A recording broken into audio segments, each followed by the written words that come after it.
Assalamu alaikum warahmatullahi wabarakatuh. Ladies and gentlemen, this is Dr. Farrukh Butt. I wanted to have some discussion regarding COVID-19, the coronavirus spread in the world in the form of a pandemic.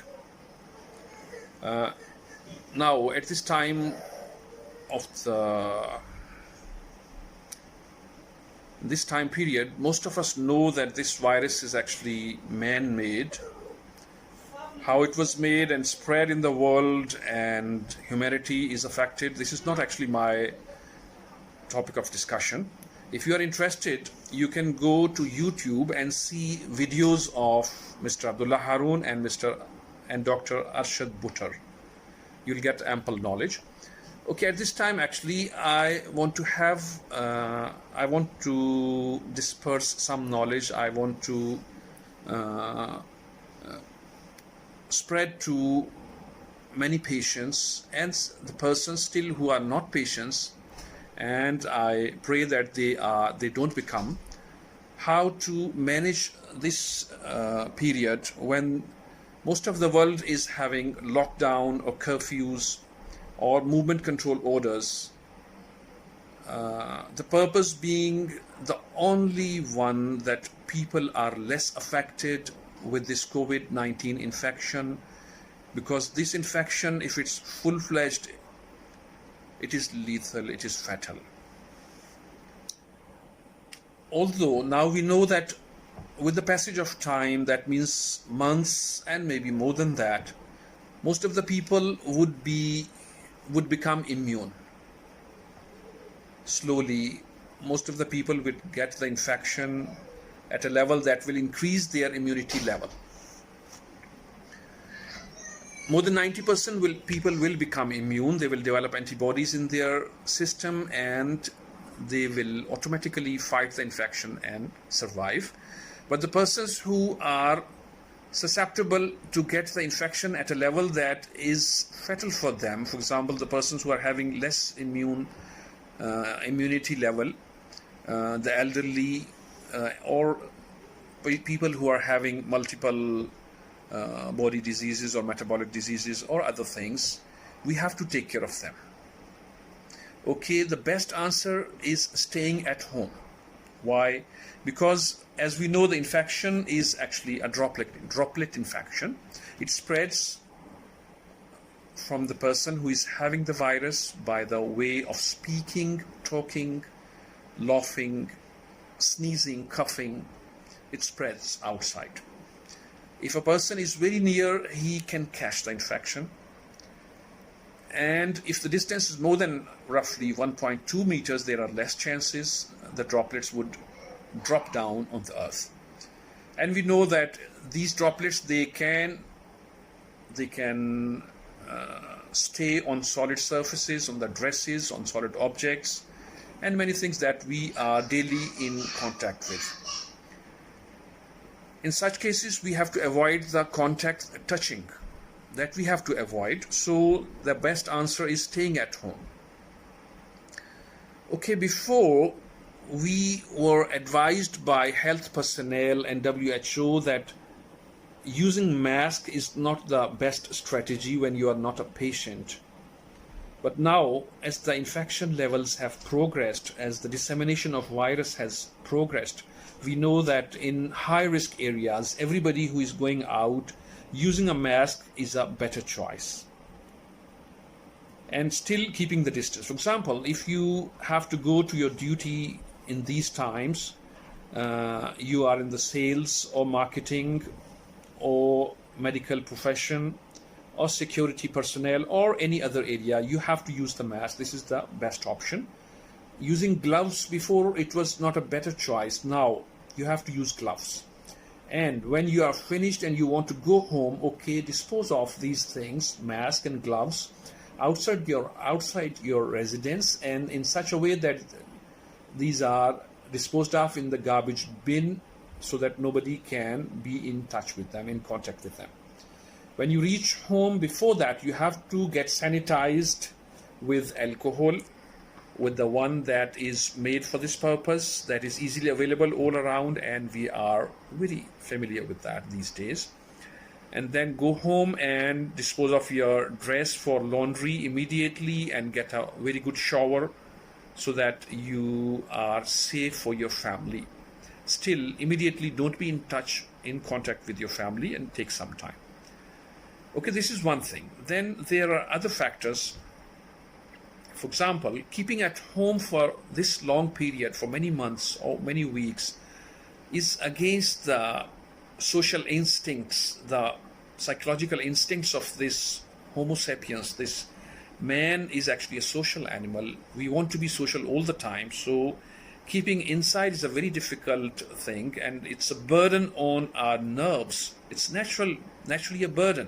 So how to keep yourself healthy mentally, physically, spiritually, psychologically?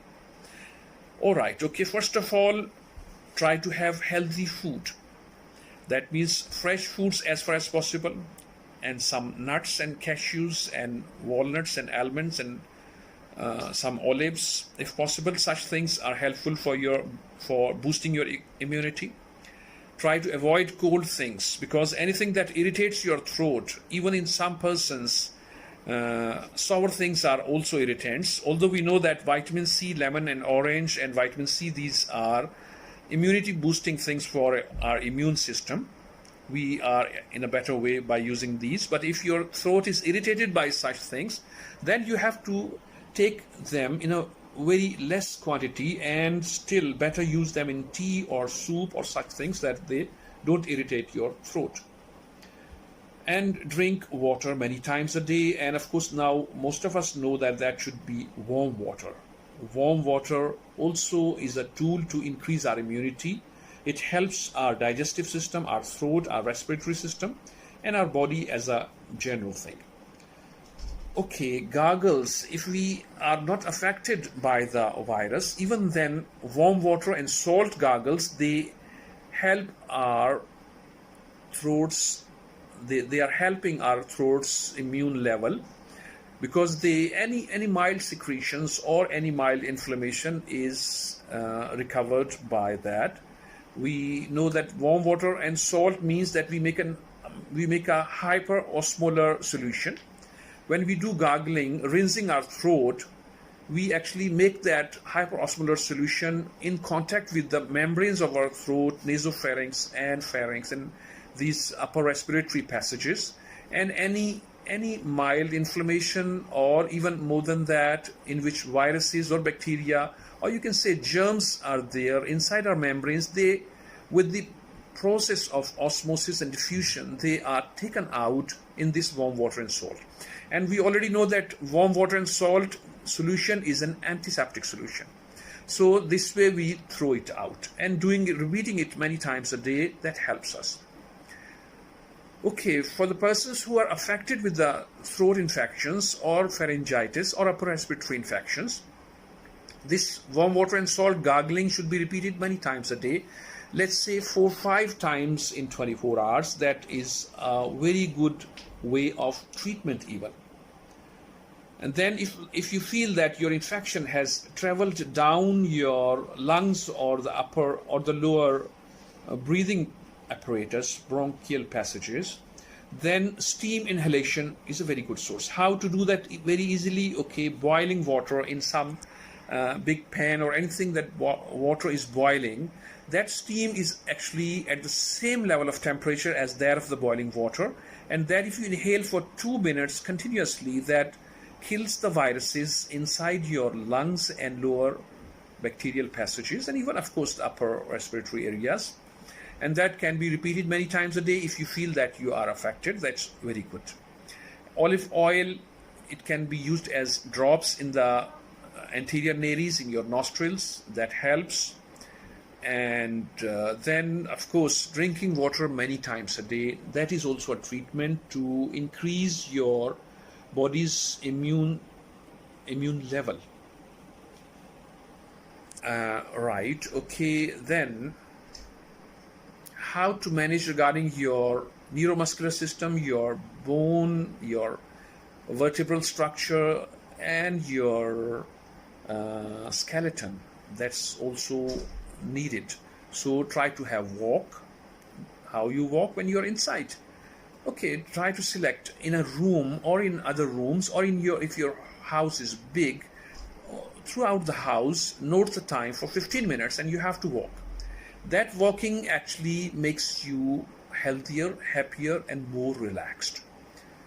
Then some people, they can opt for light exercises. Select them on Google according to your age, according to your health level, and do regularly, once or twice or even more than that per day. Some people, they are in the habit of doing regular exercises or strenuous exercises. That's very helpful. Go for that. Don't stop that, and make it even more. That helps you. Relaxing yourself. Stress and fear are a natural factor that make even your immune system vulnerable to infection. So meditation, prayers, Muslims, they actually, for them, five prayers a day are mandatory, but many of us are not in the habit of that. So try to make it a habit. Try to get the advantage of this staying at home period. Make it regular. Try to have regular 5 times a day prayer. Oh yes, prayers are a source of meditation, getting nearer to your Creator, and they are exercise also. Okay, these are light and very good exercise for all of your body, for your head, for your muscles, for your spine, and everything. Right, and then you can read your holy books. For Muslims, it's Quran. Okay, for the Arabs, okay, it's their language. Still, they have to try to understand the meaning. For non-Arabs, okay, try to recite and plus transliterate, read translation, and try to understand what's written in that. That helps you relax. So relaxation is very important for keeping yourself healthy at a mental and psychological level and your physical level, because you see, your body is under the control of your mind.